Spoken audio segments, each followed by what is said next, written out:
નમસ્કાર. સરદાર ગુર્જર ડિજિટલમાં મહત્વના સમાચારો પર એક નજર. ઉમરેઠ બાર એસોસિએશનની ચૂંટણીમાં ઉપપ્રમુખ સેક્રેટરી અને ખજાનચી બિનહરીફ પ્રમુખ પદ માટે 3 દાવેદાર મેદાનમાં. ઉમરેઠમાં જીએસટીનું અત્યાર સુધીનું સૌથી લાંબુ ઓપરેશન. દાગજીપુરામાં આવેલી શ્રી પીએમ ટોબેકો કંપનીમાં જીએસટી સ્ટેટ વિભાગની 72 કલાકથી તપાસ. વિગતો હજી અકબંધ.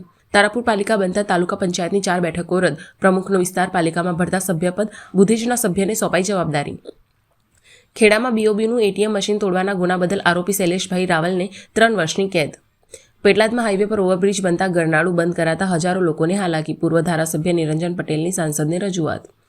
ફટાકડા ફોડતા લાગી આગ. ગોવાના નાઇટ ક્લબમાં અગ્નિકાંડ મામલે સીએમનો મોટો ખુલાસો. 4 અધિકારીની ધરપકડ. રાજકોટમાં અટલ સરોવરનો એર શો માણનાર લોકો 1.5 કલાક સુધી ટ્રાફિક જામમાં ફસાયા. અંતરિક્ષમાં પણ ભારત રશિયાની દોસ્તી નવી ઊંચાઈએ. બંને દેશોના સ્પેસ સ્ટેશન એક જ ઓર્બિટમાં રહેશે. 29 વર્ષીય લુઆના લોપેઝ લારા વિશ્વની સૌથી નાની ઉંમરની અબજોપતિ બની. તેના સ્ટાર્ટઅપ કલ્સીનું વેલ્યુએશન $11 અબજ પહોંચ્યું. અમેરિકાએ વર્ક પરમિટનો 5 વર્ષનો સમય ઘટાડીને માત્ર 1.5 વર્ષનો કર્યો. ભારત સહિતના વસાહતીઓની મુશ્કેલીઓ વધશે.